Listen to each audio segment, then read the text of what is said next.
नमस्कार, मैं रवि कुमार मीणा और आप देख रहे हैं सर्वोदय टीवी इंडिया। हमारे खास कार्यक्रम खास मुलाकात में आज हमारे साथ पूर्व मंत्री, कांग्रेस के पूर्व मंत्री चौधरी करण सिंह दलाल हैं। इन्होंने आज प्रेस वार्ता की है। इस प्रेस वार्ता में किस तरह के मुद्दे इन्होंने उठाए हैं और इन मुद्दों से आखिर जनता का किस तरह से भला होना है। सर, पहले तो हमारे इस कार्यक्रम में बहुत बहुत आपका स्वागत। जी, आपका बहुत धन्यवाद, थैंक यू।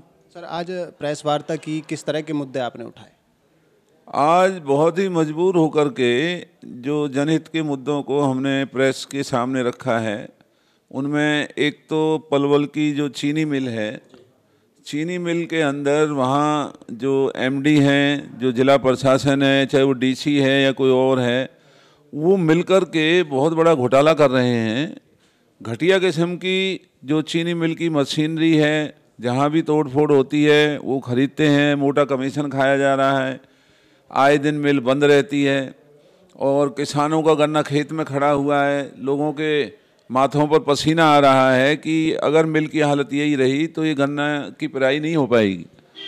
और इसके अलावा जो गुड़ बनाने का दिखावा चीनी मिल के अंदर हो रहा है, वो भी एक बहुत ही बड़ा घोटाला है। उसमें भी बहुत महंगे रेट पर गुड़ बनाने का काम चल रहा है, ना कि उसमें कोई गुणवत्ता है और ना गुड़ के अंदर कोई ऐसी बढ़िया उसके अंदर कोई शख्सियत नज़र आती है।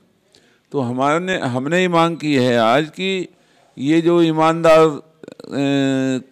की दुहाई देने वाली सरकार है, जब इस इलाके की एक ही कमाई करने का किसानों का ये शुगर मिल है जो लुट रही है, भ्रष्टाचार का अड्डा बनी हुई है, जो कैपेसिटी बढ़ाए जाने के नाम पर करोड़ों रुपए डकार चुके हैं अधिकारी, और अब फिर मिल को चलाने के नाम पर आए दिन चीनी मिल को बंद कर देते हैं। तो इनके खिलाफ सख्त कार्रवाई हो। और ये चीनी मिल जो है अब ये अपने अंतिम सांसों पर आकर के खड़ी हो गई है। तो इसलिए हमारी ये मांग है कि नई चीनी मिल यहाँ बनाई जाए, जिससे कि किसानों के जो गन्ने का सही बंदोबस्त हो पाए। एक तो आज ये हमने प्रेस वार्ता में कहा है। दूसरा, आज जो सरकार ने फरमान जारी करके शहरी क्षेत्रों में रहने वाले लोगों के ऊपर जो 5% कलेक्टर रेट के ऊपर घरों के ऊपर नया टैक्स लगाया है, जिसमें ना दलित, ना पिछड़े वर्ग, ना कमज़ोर इलाके के लोगों को ऊपर कोई रहम किया है। जो 13 गांव हमने इस नगर परिषद पलवल में शामिल किए थे, जिनकी अरबों रुपए की जो ज़मीनें हैं वो नगर परिषद में शामिल हुई, उन्होंने कोई मुआवजा नहीं लिया। आज इस सरकार ने जो नया टैक्स लगाया है, वो जो 13 गांव इसमें शामिल हुए हैं, उनके ऊपर भी ये बहुत बड़ी मुसीबत सरकार ने डाली है। और जो गरीब आदमी हैं, जो कमज़ोर वर्ग के लोग हैं, छोटे कर्मचारी हैं, रेहड़ी वाले हैं, छोटे दुकानदार हैं, या और जो गरीब लोग हैं, वो कहाँ से कलेक्टर रेट का 5% हाउस टैक्स देंगे। तो इस काले कानून को सरकार को वापस लेना होगा। और हमने लोगों से अपील भी की है कि इस टैक्स को भरने की बिल्कुल भी ज़रूरत नहीं है, लोगों को मिल कर के बहिष्कार करना चाहिए।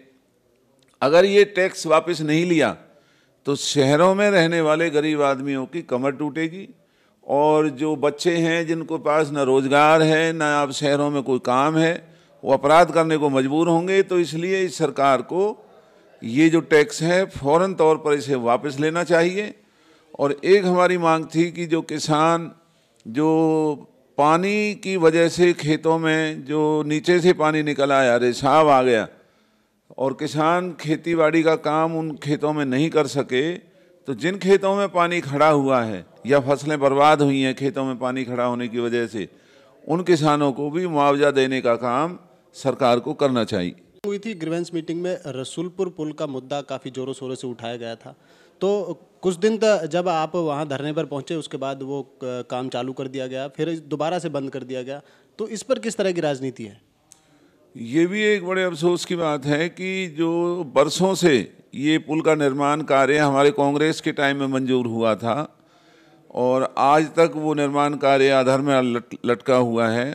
पिछले दिनों हमारे इलाके के लोगों के धरने के साथ प्रशासन हरकत में आया था, और सुनने में ये आया है कि भाजपा के नेताओं ने, क्योंकि वो हमारे दबाव में काम शुरू हुआ था, तो इसलिए बंद करा दिया गया है कि कहीं इसका श्रेय विपक्ष के लोगों को ना जाए और जो बर्बादी वहाँ रेलवे लाइन के दोनों तरफ बामनी खेड़ा पुल और ये जो पलवल रसूलपुर पुल के ऊपर जो लोगों को आफत का सामना करना पड़ रहा है, उसके बारे में ये सरकार बिल्कुल सोई हुई है।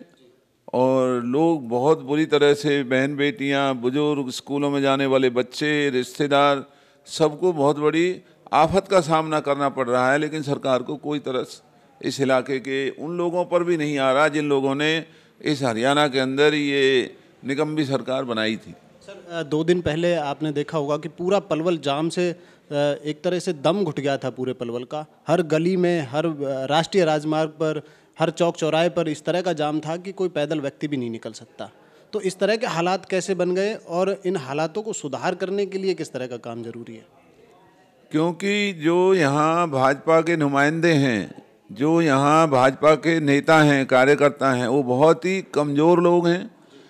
अपना कारोबार, अपना धंधा करने में लगे हुए हैं। प्रशासन की मिलीभगत से लोगों को लूटने का काम कर रहे हैं, इलाकों को लुटवाया जा रहा है। ये जो जाम पलवल के अंदर लगते हैं, ये उसी का एक परिणाम है कि जब कोई शासन या कोई राजनेता या विधायक या सांसद यहाँ दबाव नहीं बनाएंगे तो अधिकारी इस इलाके को लूटने में लगे हुए हैं।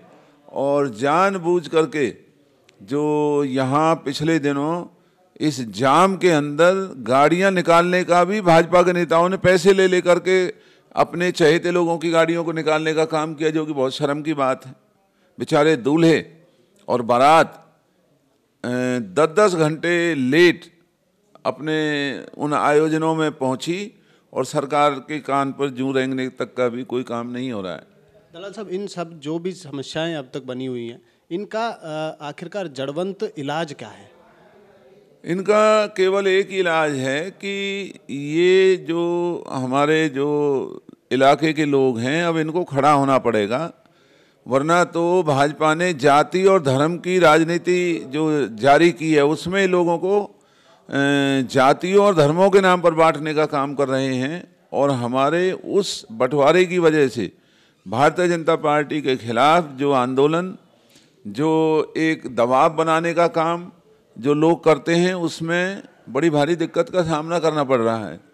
तो इन सब समस्याओं का निजात पाने का एक ही तरीका है कि इस इलाके के 36 बिरादरी के लोग आपसी मतभेदों को बुला करके आने वाले समय में इस इलाके के बाल बच्चों के भविष्य को संवारने के लिए और इस सोई हुई सरकार को जगाने के लिए यहाँ पर संघर्ष करें, इस सरकार का विरोध करें, भाजपा के विधायक, सांसद और नेताओं का विरोध करें और इनकी जो जाति और धर्म की जो राजनीति है इसका विरोध करें। तब जा कर के इस इलाके के फिर से वो जो अच्छे दिन है वो लौटने की कोई बात संभव हो सकती है। बहुत बहुत धन्यवाद। तो ये थे हमारे साथ चौधरी करण सिंह दलाल, पूर्व मंत्री कांग्रेस से। और भी कई शख्सियत से आपको रूबरू कराते रहेंगे, तमाम ऐसी शख्सियत से आपको रूबरू कराते रहेंगे और भी जानकारी देते रहेंगे। तब तक के लिए आप बने रहें सर्वोदय टीवी पर। नमस्कार।